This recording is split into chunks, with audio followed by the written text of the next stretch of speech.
Hello बच्चों, अब हम अपवर्तनांक से संबंधित एक और क्वेश्चन करेंगे जिससे कि आपको अपवर्तनांक बहुत अच्छी तरह से समझ में आ जाए।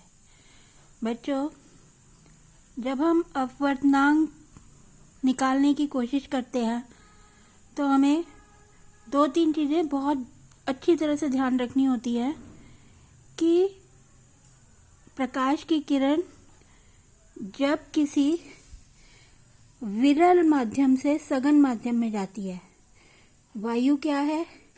विरल माध्यम है। विरल का मतलब कि वायु में कण जो हैं वो दूर दूर हैं, खुला स्थान है। तो ये प्रकाश की किरण यहाँ पर आ रही है और ये सघन माध्यम में यानी कि उस चीज में जा रही है, उस कांच में जा रही है जिसके कण जो हैं वो पास पास हैं। ठीक है, तो ये विरल माध्यम हो गया और ये सघन माध्यम हो गया। जो सघन माध्यम होता है उसमें प्रकाश की का जो वेग होता है वो हमेशा कम होता है। वायु में हमें पता है कि निर्वात में और वायु में जो वेग होता है 3 × 10⁸ मीटर प्रति सेकंड होता है वायु में। तो इसका मतलब जब कांच में जाएगी तो उसका वेग कम होगा। ठीक है, ये चीज हमें ध्यान रखनी है। और जो किरण होती है वो क्या करती है? अभिलंब की तरफ झुक जाती है। सघन माध्यम में जब कोई प्रकाश की किरण आती है तो वो अभिलंब की तरफ झुक जाती है। आप ऐसे समझ सकते हैं, हम जो है बाहर से मैदान में अगर हम किसी कमरे में आते हैं तो हम क्या करते हैं? हमें लगता है कि कोई छोटा रास्ता हमें मिल जाए और हम इस रास्ते से निकल जाएं। तो ये प्रकाश की किरण भी ऐसे ही करती है। ये क्या करती है? फैलती नहीं है बल्कि सिमट जाती है, छोटा रास्ता ढूंढती है, तो अभिलंब की तरफ झुक जाती है। कहाँ पर? सघन माध्यम में। तो अब हम इस क्वेश्चन को यही सब चीजें याद रखते हुए करने की कोशिश करेंगे। क्वेश्चन हमें दिया हुआ है, प्रकाश वायु से 1.50 अपवर्तनांक की कांच की प्लेट में प्रवेश करता है।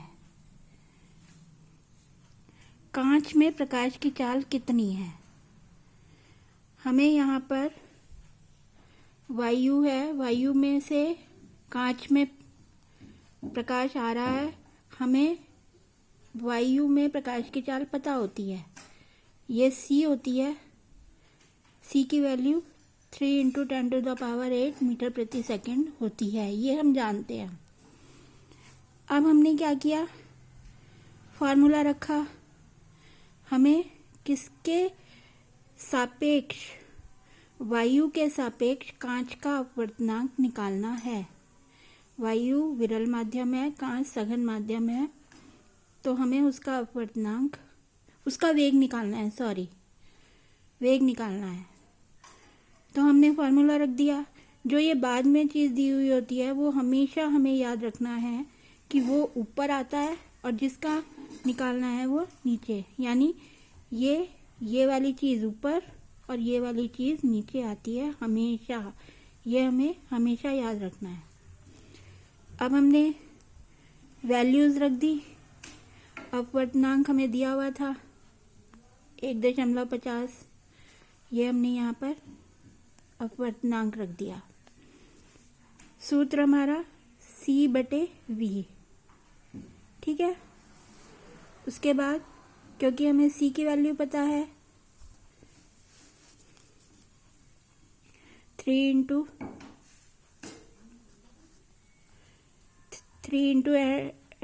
10⁸ मीटर प्रति सेकंड अपॉन v।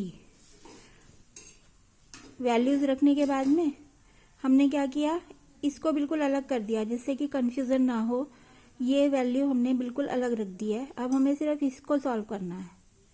ठीक है, यहाँ से हमने हटाया, दशमलव हटाएंगे तो 2 0 आ जाएंगी। 2 0 आ गई। अब हमने इस 0 से इस 0 को काट दिया, 15 दूनी 30। तो हमारी जो वैल्यू आ गई वो कितनी आ गई? आंसर क्या आ गया हमारा? 2 × 10⁸ मीटर प्रति सेकेंड। आ गया समझ में? कितना आसान है। हमें सिर्फ ये चीज़ ध्यान रखनी है कि प्रकाश सघन माध्यम से विरल माध्यम में जा रहा है या विरल माध्यम से सघन माध्यम में आ रहा है। तो यहाँ पर ये सघन माध्यम में आ रहा है, कांच सघन है, तो उसका जो वेग होगा, प्रकाश की जो चाल होगी, वो वायु में प्रकाश की चाल से कम होनी चाहिए। तो वो कितनी है? वायु में तो है 3 × 10⁸ मीटर, और हमारी अब कांच में कितनी आई है? 2 × 10⁸ मीटर प्रति सेकेंड, यानी कि कम आई है। तो इसका मतलब ये हमारा सही है। ठीक है, समझ में आ गया? अगर समझ में आ गया है तो आप इसको कॉपी में उतारिए। अगर अभी भी कोई कंफ्यूजन है तो आप पूछ सकते हैं। Thank you.